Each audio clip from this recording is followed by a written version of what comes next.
Hello, and welcome to the Constance Messmer podcast. Thank you so much for tuning in. I have to be honest with you, I've had mixed emotions about recording this episode. On the one hand, I'm really excited to share what I know, but on the other hand, I'm concerned as to whether or not I'll be able to do it justice. Because today I want to talk to you about divine consciousness. I want to talk to you about what I know, about this space that I tap into when working with people's divine chakra above their crown chakra. I hope you enjoy our time together. I was recently in Morocco with my sister, where we had gone on a journey with several other women. For me, it was a spiritual journey, and I had quite a few God moments that were really moments that rocked my world. One was when we were in Fez, and our tour group, as it was going along the ancient routes of the small walkways, turned to look at a mosque. The doorway was open and people were praying. And I closed my eyes like I do to tune in to where they were praying and how they were praying. And I was immediately caught up in this rocket elevator and zoomed straight to the divine and was in the holy presence with them. This powerful moment of prayer for me to grab on their coat wings was remarkable, and I will never forget it. As I've told you in previous episodes, the upper chakras are more so states of consciousness. And the last one that we will be discussing is the realm of divine consciousness, that divine chakra that is above several inches, I would say like 12 to 14 inches above the top of the head. That's where I tend to sense it when I'm working with people. You can imagine my treatment room has to be really long to find these spaces that are beyond the body. It's quite beautiful. My treatment room is not big enough, really. There's many times where I'm like, wow, we need to move to the living room because your really large auric field is filling up my whole small treatment room space. The color that I tune in and see there is a brilliant, brilliant light. It's just profound. And I want to tell you some more about that. Often when I'm working to sense the divine chakra in someone's energy pattern or field, I put my hands way beyond the top of their head when they're lying down on my treatment table. And if I can't necessarily get a feel for it with my hands, tuning in and clairsensation, then I often look with clairvoyance. And I often do that with eyes open because I always like to push myself as opposed to with eyes closed. And the visibility of it is quite bright and radiant because it is that part that permeates and goes beyond and is connected to the divine. To me, divine is God, it's source, it's all that is, it's great spirit, it's God, goddess, energy, Allah. It's many names, all one. And, to me, it's even beyond that vibration of love. It's just this indescribable resonance that always has me weeping. It's a lot not to cry right now. It is where universal unity is experienced in the true self, because this is who we are at the core, an aspect of this. We are a drop in the ocean. This is the bliss state when you tap into it. It's illumination. It's enlightenment, divine consciousness, and being one with God in all you say, do, and are. To me, it's not being God, it's being one with God. And there's a difference. When I tap into that space, I often weep like I am now. It's pretty remarkable. And it's, for me, transformational. And I have to confess with you or to you that I don't always want to hold that vibration because I lose myself, and I'm sometimes attached to my own bullshit and crap, and it's scary to be so transformed. Like, who will I be on the other side if I spend so much time in your love? And yet I know that's what I'm being called to do, is just collapse into union. I know I'm not supposed to be the monk on the mountaintop. I'm supposed to be in the world, but not of the world. I just hope I'm being helpful with you, or to you, or for you, or alongside you. I do want to talk to you in this episode about some of my own frustrations and some of my profound experiences. And I'm grateful for you listening. And I'm curious about your experiences as well. And if you're more courageous than me, allowing yourself to be so consumed and touched by that divine connection. When I was in Morocco and we were in the Sahara for 3 days, it was funny because God told me beforehand, you're not going to drink. I don't want you to drink alcohol in the Sahara. And I said, oh, I'm going to drink. I am going to drink with the girls. I'm going to have cocktails. And then I got sick. I got this congestion, cough, nasal, drippy thing. And I was like, oh, crud. I guess I'm not going to drink. I don't think God did that to me, right? But I had to laugh because I was like, okay, you got your wish. I guess I'm clearer now. I was grateful because at night, the stars in the Sahara are incredible. And there was no moon. So we got to see the Milky Way. And every night I saw a shooting star. And one night I saw 3. And I gifted those to my kids, their wishes. But you couldn't see the constellations as clear as you could in my hometown because the stars behind them were shining through so brightly. And so you could see layer upon layer of the cosmos. And it was incredible. It was incredible. I remember, I think it was around mealtime, and I was sitting in the meal tent of Sahara Magic. Shout out to Sahara Magic. We had our own tents with bathrooms and beds and all that stuff. My sister and I shared a room, but then there was this dining hall with the incredible staff. Oh my God, if you looked them in the eye, you'd just fall apart because they were just so lovely. I was sitting there, I think, in the dining hall, and all of a sudden, music started playing by one of the owners, and he was just playing it on a sound system, and I started weeping and weeping and weeping. And so I went over to him and I was like, what is this music? And he said, it's Sufi music. And I said, of course it's Sufi music. Sufi is the mystical branch of Islam. And so I was like, of course it's Sufi music.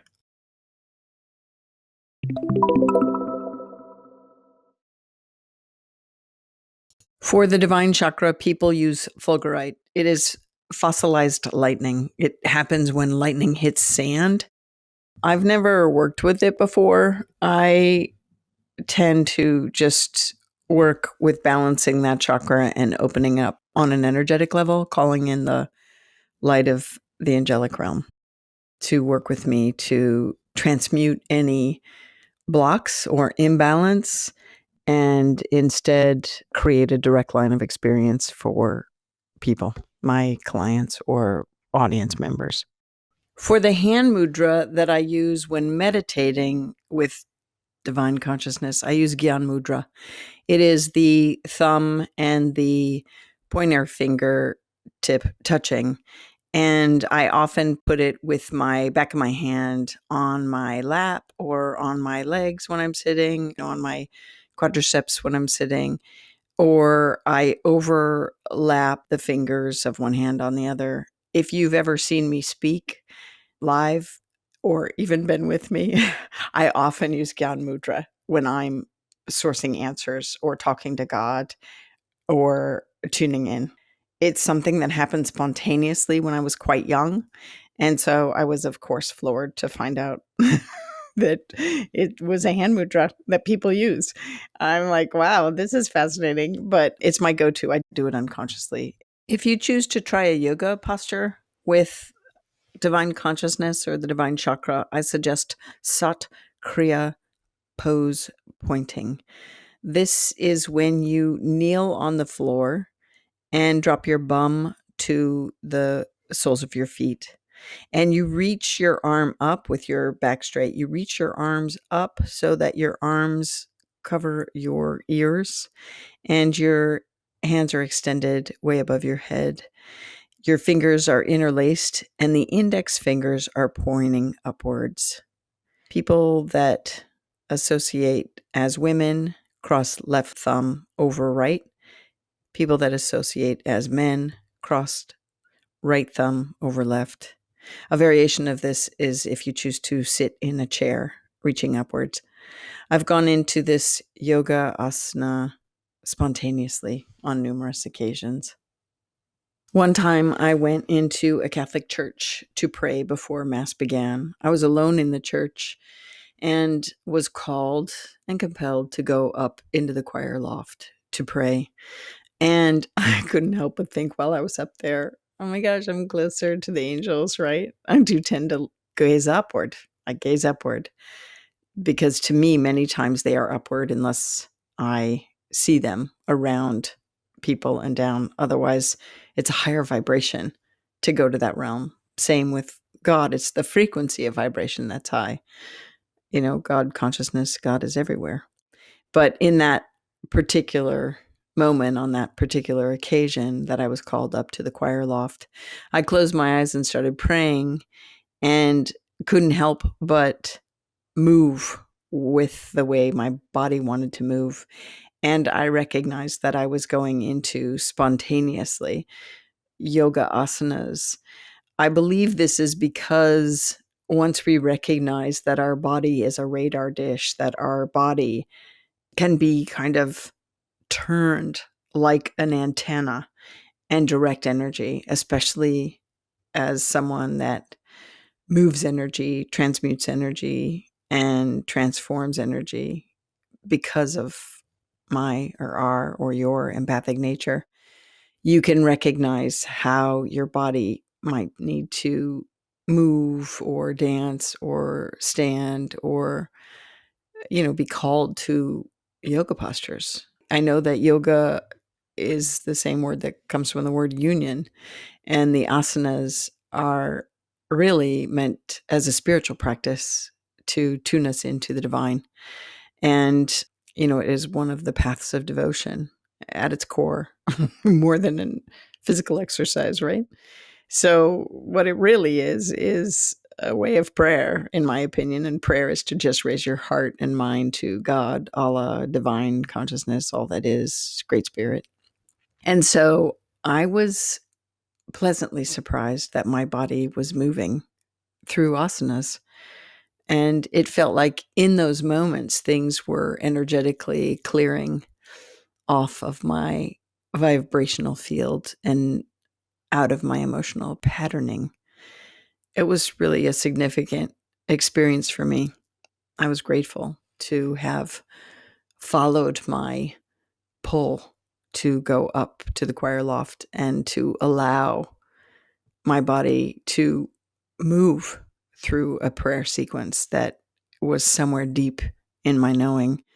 Of course, I believe that it was from another lifetime of having practiced yoga so much that it was part of my nature and part of my inner experience as a way to attain oneness with the divine.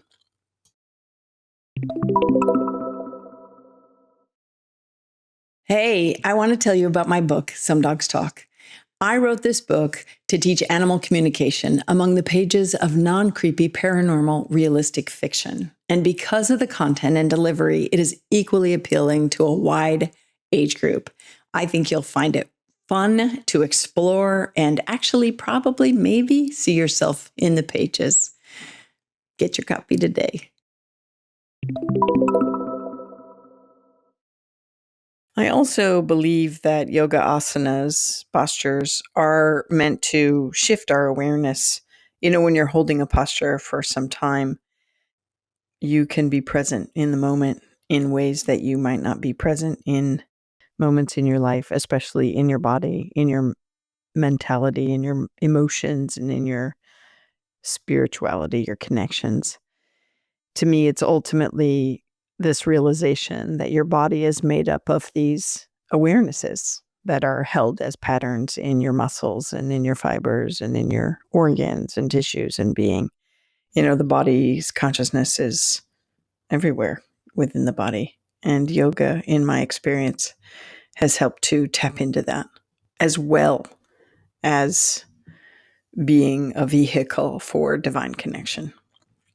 So I know some people that live a contemplative life and work on their own, I would say, divine consciousness. And I know of mystics and monks and people that choose to move through a religious experience to tap into that. I know what I do for me is I go in and out of my divine consciousness. I'm very much grounded in this world and use my divine consciousness in a way that becomes my spiritual practice. I tap into it. And so what makes me really sad is when people misunderstand that of me.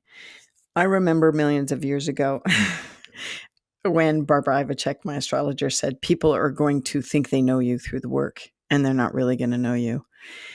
I can't tell you how many people think that I live in the realm of spirit throughout my whole day, or why can't I be more compassionate when I'm having arguments? And it's because I'm human and I'm knowingly connected to our divinity. And I have a full life with a family and this job and my work and connection. And I'm not a monk, and I don't spend my whole day in prayer as much as I'd love to. There's a part of me that's like, oh my God, I really wish I would have said, okay, I'm just going to live the contemplative life, monk on a mountaintop, and just, emanate the frequency of prayer and love and all that vibration out, because that makes a difference. But no, instead I thought, I'll be a mom, I'll be a wife, I'll be a friend, I'll be a daughter, I'll be a worker, I'll be human, go through it. I'll go through struggles in life, and I'll go through seriously divine moments and seriously intense prayerful moments of awesomeness and connectedness. Bring it on. I'll do it all. So it's sad when people don't let me be who I am, which can sometimes be grumpy, right? And they expect more of me, and they don't recognize that if we truly look, this is all of us, right? We're all hopefully kind of working at being better people in our connection to all that is, and on our own path towards enlightenment and transformation. And yeah, if you come for a session with me, I guarantee you're going to be like, oh my God, you're so cool. It happens all the time for me. People want to be my friend, but then I just realize they want to pick my psychic brain, which is kind of a bummer, because sometimes I'm like, oh, I just want a friend to laugh with, I wonder what your path is. I hope you're on your spiritual path and you also have those beautiful moments of connectedness or really tapping into spiritual experiences. That's why I've been bringing you through the chakras. And prior to that, I've been bringing you through all the ways we receive and can receive psychic and spiritual information through the soul awareness. And I just want to remind you, that we're here on this journey, and that hopefully you do work with focusing on being your best possible self, whatever that is in this lifetime for you. And I am stoked about that, really. I just want to remind you that if you meet me and if I come to your area and I channel and teach, I'm a messenger. I'm a messenger. I should get a hawk tattoo because I'm an Aquarian with I deliver the message. I need to learn to live it too. So I'm a work in progress, just like the rest of us, which is cool. I think that's kind of cool. I told you before, I was raised Catholic, and I know Jesus got pissed too. So I get pissed also. And for my European friends, I mean, mad, not drunk. All right. That's funny, right? I'm going to keep that in. You can handle it.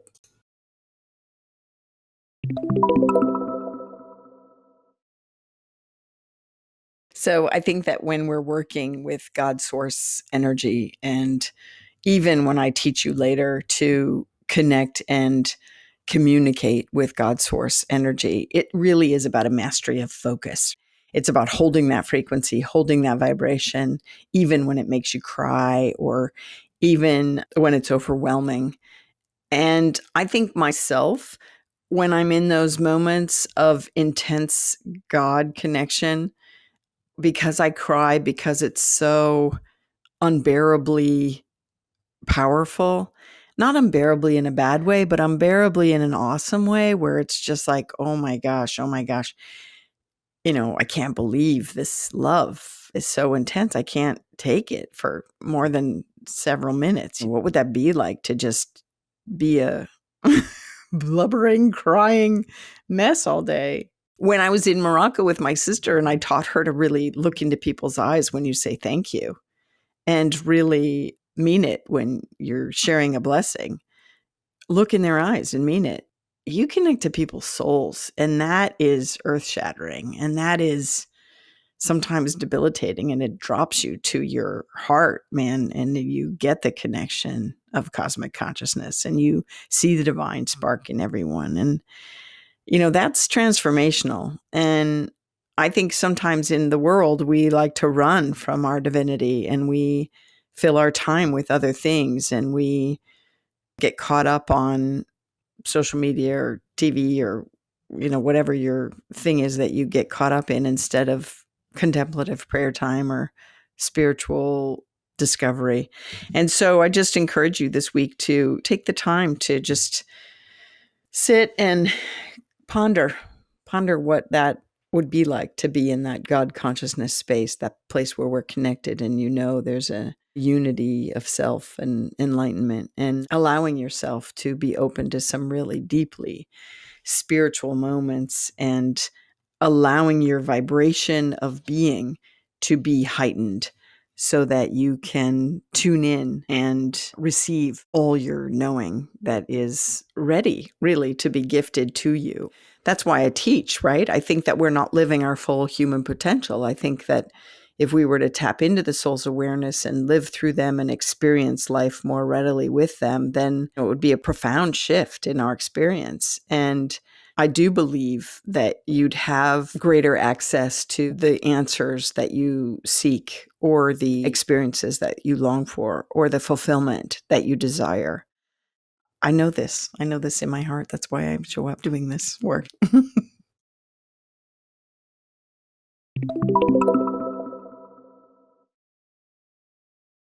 So, how do you connect with your divine consciousness? I offer several means of practicing and building this divine connection, if you will. I've already mentioned about yoga as a tool for spiritual connection and union. There's also sacred dance. This is why the whirling dervishes whirl. This is another thing. People get to experience that divine connection when the intention is sacred dance and getting caught up in the energy of the divine. There is also through song, singing, and music. When you listen to music, in this, you can feel your vibration shift. If it helps you, close your eyes. There is this resonance in vibration because everything is vibration, right? And music can take us places. You know this if you've gone to a concert or listened to music or sing yourself. Whether you can hold the note or not, it's really important to carry this vibration through our body, mind, and spirit. And so music is also a way of connecting with the divine. I remember when I was young, I used to see banners that would say, "He who sings prays twice," right?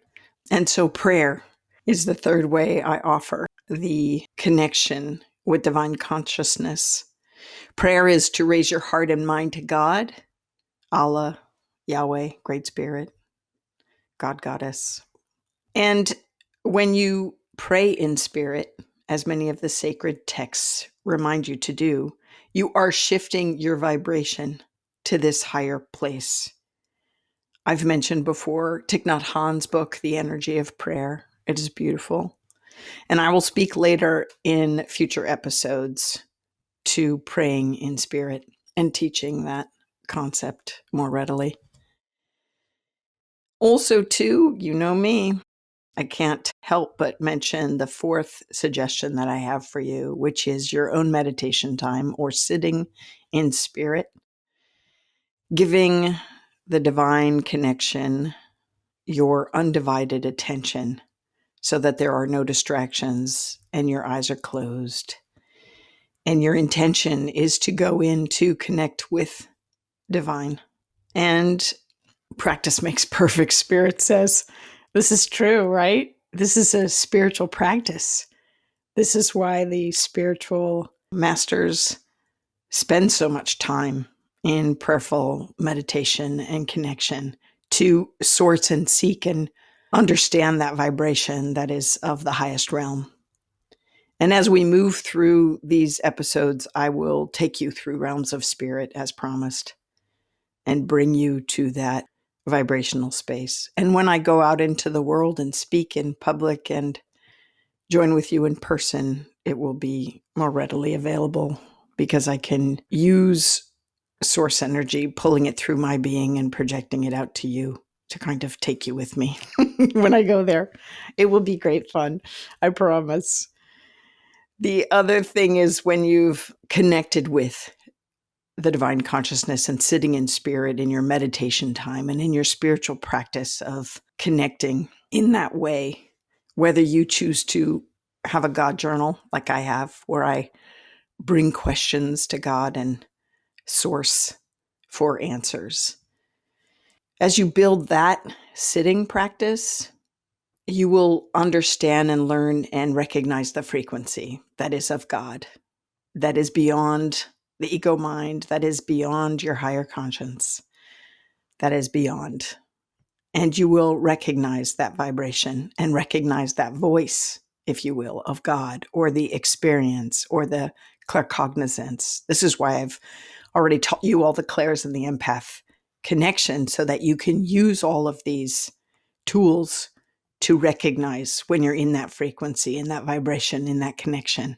So don't hesitate to go back and listen to some of those segments if you need to remind yourself what those experiences are like and how to build upon them. I believe that once you're familiar with the voice or the connection or the vibration, the frequency, the soul awareness that is divine connection, you can begin to, or maybe you already, walk with the divine as a friend. I, too, do this. It's giving me goosebumps right now to even think of it. I talk to God all the time throughout the day and lean into that connection. Also in that is a sixth offering that I offer you, where you so enmesh with divine consciousness that you see and live the world through God's eyes. God, Goddess, Yahweh, Allah, many names, all one.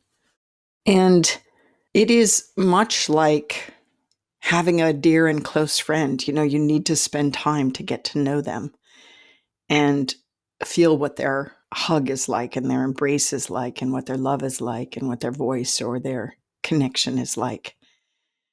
But I promise you, it's a mix. It's not always the same in my experience. Sometimes it's profound and I'm weeping, and sometimes it's subtle, like this inner knowing and this subtle pull or promise or push to have change in my life.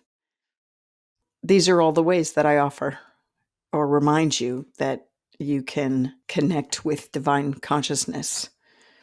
Sacred dance, yoga, song, music, prayer, contemplative prayer, immersive prayer, meditation, sitting with spirit, undivided attention, walking with the divine, that intention of walking through your life with the divine, and living and seeing through the eyes or the heart, mind of God.